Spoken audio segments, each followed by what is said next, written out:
할렐루야. 6월 27일 토요일 큐티 가이드 함께 하겠습니다. 오늘 본문은 시편 65편입니다. 시편을 묵상하실 때 좋은 포인트가 한 가지 있습니다. 하나님은 어떤 분인가 하는 것을 찾아보는 것이죠. 성경에 기록된 시편은 개인적이거나 공동체적인 고백이 담긴 노래들입니다. 그렇기 때문에 시편은 개인의 정서나 혹은 공동체의 공통적인 정서를 담고 있습니다. 개인이 직접 경험했던 하나님 혹은 이스라엘 공동체가 함께 경험했던 하나님에 대한 고백이 담겨 있는 것이 시편인 것이죠. 그렇기 때문에 시편에 기록된 하나님에 대한 진술은 매우 생생합니다. 시편을 읽다 보면 마치 나의 고백처럼 느껴지는 것은 바로 그러한 이유 때문인 것이죠.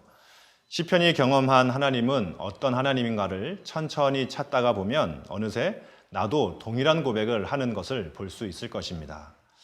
특히 오늘 살펴보게 될 시편 65편은 공동체 예배에서 부르던 회중 찬양으로 우리가 추정을 합니다. 왜냐하면 시편 65편에는 개인적인 탄식이 없다는 것, 그리고 나라는 1인칭 단수 대신 우리라고 하는 복수가 쓰여지고 있기 때문입니다. 65편에서 기록된 이스라엘 민족이 경험했던 하나님은 어떤 하나님이십니까? 오늘 시편을 보게 되면 너무나도 풍성한 고백들이 시편에 이루어지고 있습니다. 그 내용을 하나씩 살피려면 내용이 너무 많아서 시간이 부족할 것 같습니다. 오늘은 아주 간단하게만 그 내용을 살펴보겠습니다. 당부드리는 것은 이 영상을 한번 시청하는 것으로만 그치지 마시고 오늘 65편의 시인이 고백한, 다윗이 고백한 그 하나님은 어떤 하나님인지를 직접 한번 찾아보십시오. 그러면 풍성한 은혜가 아마 있을 줄로 분명히 확신을 합니다. 먼저 3절과 4절에서 다윗은 죄악으로 가득 찬 자신을 정결하게 하시고 또한 주의 뜰에 거하게 하신 하나님의 은혜를 찬양하고 있습니다. 3절과 4절 내용을 한번 보시면 좋겠습니다. 먼저 3절을 제가 표준 세번역을 한번 인용해서 읽어드리겠습니다. 저마다 지은 죄를 감당하기에 너무 어려울 때에 오직 주님만이 그 죄를 씻어주십니다 라고 고백을 하고 있습니다.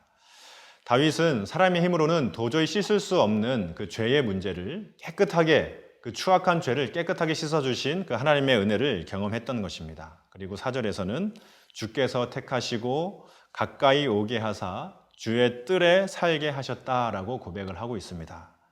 주의 뜰이라고 하는 것은 성소의 앞마당을 상징하는 것입니다. 제사장이 아닌 일반 백성들도 출입할 수 있었던 곳이 바로 주의 뜰이었습니다. 따라서 주의 뜰에 살게 된 사람은 하나님께 용서를 받고 예배의 자리로 나아가서 그분과 함께 교제하며 구원의 복과 은혜를 누리는 사람을 의미하는 것입니다. 자격 없는 자에게, 감히 나아갈 수 없는 자에게 주어진 하나님의 은혜를 말하는 것이죠. 그런데 하나님의 은혜는 구원받은 백성들뿐만이 아니라 구원받지 못한 사람들에게까지도 미치고 있다라고 이야기를 하고 있습니다. 그 내용이 5절부터 그 후반부에 계속해서 나오고 있죠. 그 내용을 간단하게 하나씩 살펴보겠습니다. 6절에서 하나님은 산을 세우신다라고 고백을 하고 있습니다.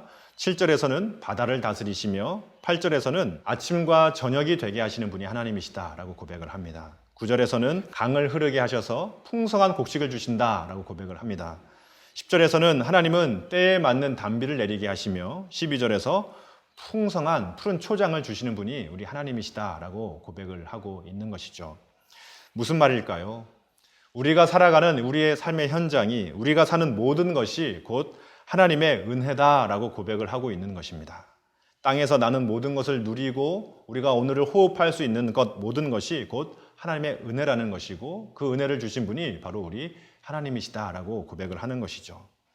최근에 코로나19로 인하여서 우리 모두가 참 어려운 시기를 지나가고 있습니다. 이 코로나19로 인하여서 우리가 한 가지 절감하게 되는 것은 우리가 그동안 아무렇지도 않게 누려왔던 모든 것들, 너무나 당연시 해왔던 모든 것들이 사실은 당연한 것이 아니었음을 절감하고 있습니다.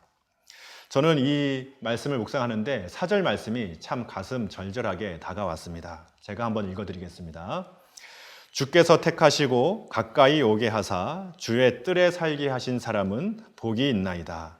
우리가 주의 집 곧 주의 성전의 아름다움으로 만족하리이다. 아멘. 다시금 우리가 주의 전에 모여서 함께 주님을 예배하며 또 함께 모일 수 있는 그때가 속히 오게 되기를 간절히 소망합니다. 그 성전에 모여서 함께 예배당에 모여서 주의 임재로 우리가 충분히 만족할 수 있는 그날이 속히 오게 해달라고 함께 기도하는 이 아침이 되기를 소망해 봅니다. 감사합니다.